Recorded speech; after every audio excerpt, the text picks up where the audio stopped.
A única pessoa que nós podemos mudar somos nós mesmos. Jamais poderemos mudar o outro. Primeiro que é o nosso ego que quer que o outro seja um fantoche na nossa mão.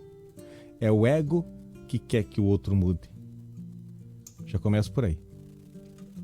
E segundo, que não podemos jamais interferir no livre-arbítrio. Nem Deus, soberanamente bom e justo, criador de tudo e de todos, nem Deus interfere no nosso livre-arbítrio.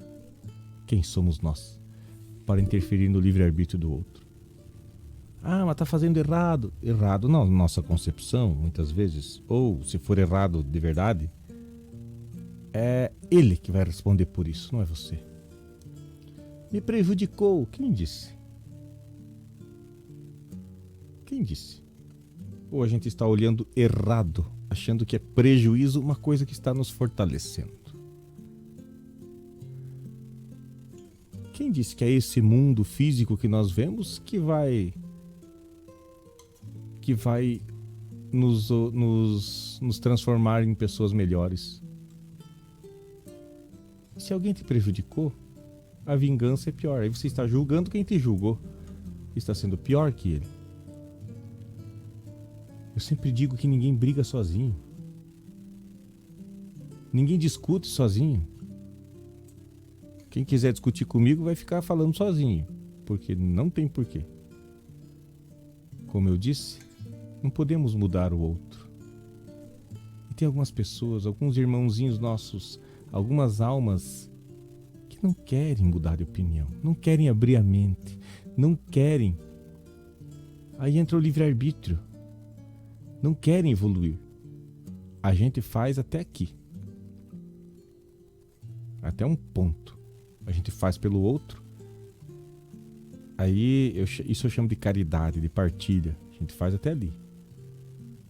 Dali em diante é com ele. O outro tem que ter o seu mérito. Portanto, sejamos fortes. E vamos vencer pelo nosso mérito.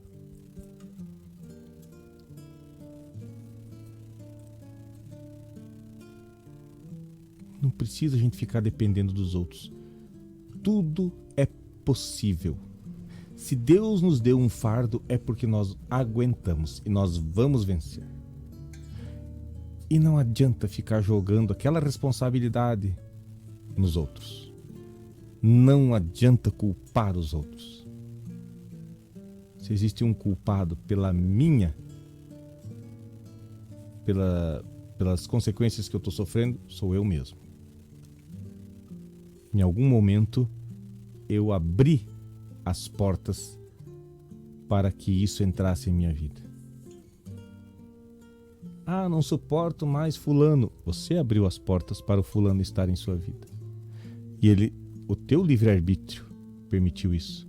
E o livre-arbítrio dele permitiu que ele tivesse esses atos que você não gosta. Os dois exerceram o livre-arbítrio. Não se sabe se foi o bem ou para o mal. Deus julgue. Quem somos nós para julgar o outro? Mas nós somos herdeiros de nós mesmos. Dessa e de outras vidas. Nós somos herdeiros de nós mesmos. E vamos colher os frutos que nós plantamos. Se eu uso da maldade, da fofoca, da intriga, não faz sentido pedir paz.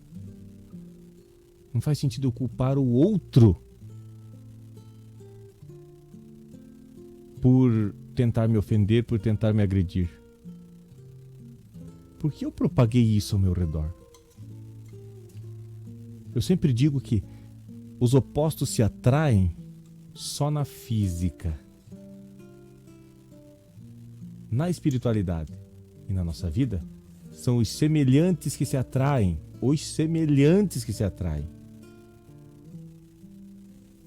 Às vezes eu vejo alunos meus, minhas alunas, jovens, reclamando: eu só arrumo traia, professor.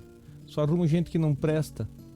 os semelhantes se atraem. Deus julgue. Não somos nós que vamos julgar, mas os semelhantes se atraem. Não são os opostos.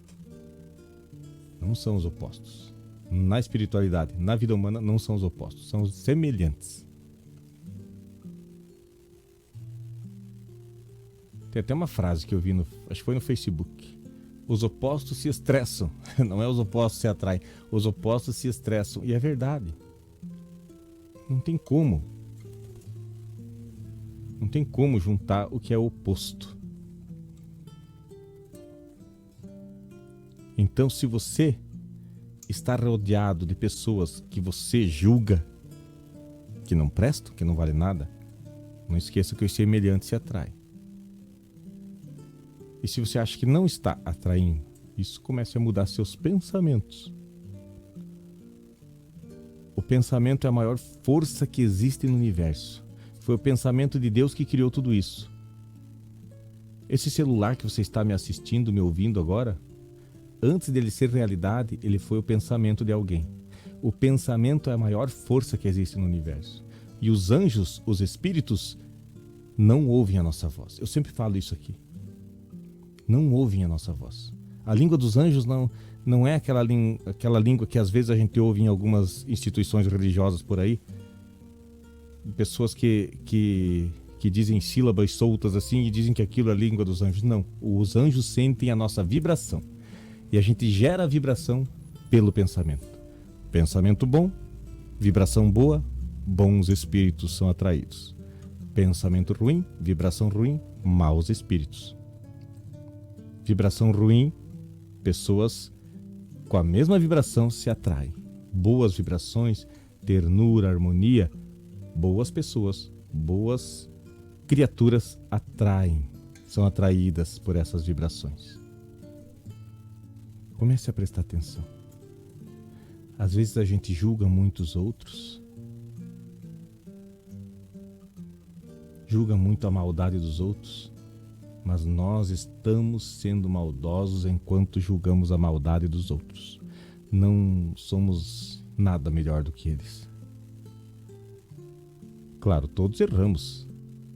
A gente resbala nas palavras. A gente resbala nas atitudes. Mas se tivermos consciência disso, se tivermos consciência dessas atitudes e o arrependimento sim, culpa não.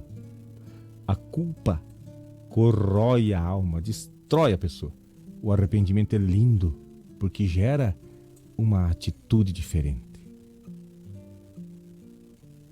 Arrependimento sim, culpa não. Porque a gente não pode carregar nos ombros a vida inteira uma culpa. Se houver arrependimento, vamos buscar uma atitude melhor, uma atitude diferente. Agora, se sentindo culpado, se sentindo desgraçado, só vai atrair vibrações nesta frequência. E espíritos e pessoas que vibram nessa frequência. Se a gente levanta de manhã cedo já reclamando e reclama o dia inteiro e vai dormir resmungando, vamos atrair coisas, atitudes, espíritos e pessoas nesta frequência. E não adianta, ninguém escapa desta verdade. Atraímos aquilo que somos, atraímos aquilo que nós semeamos. E sempre multiplicado, sempre multiplicado.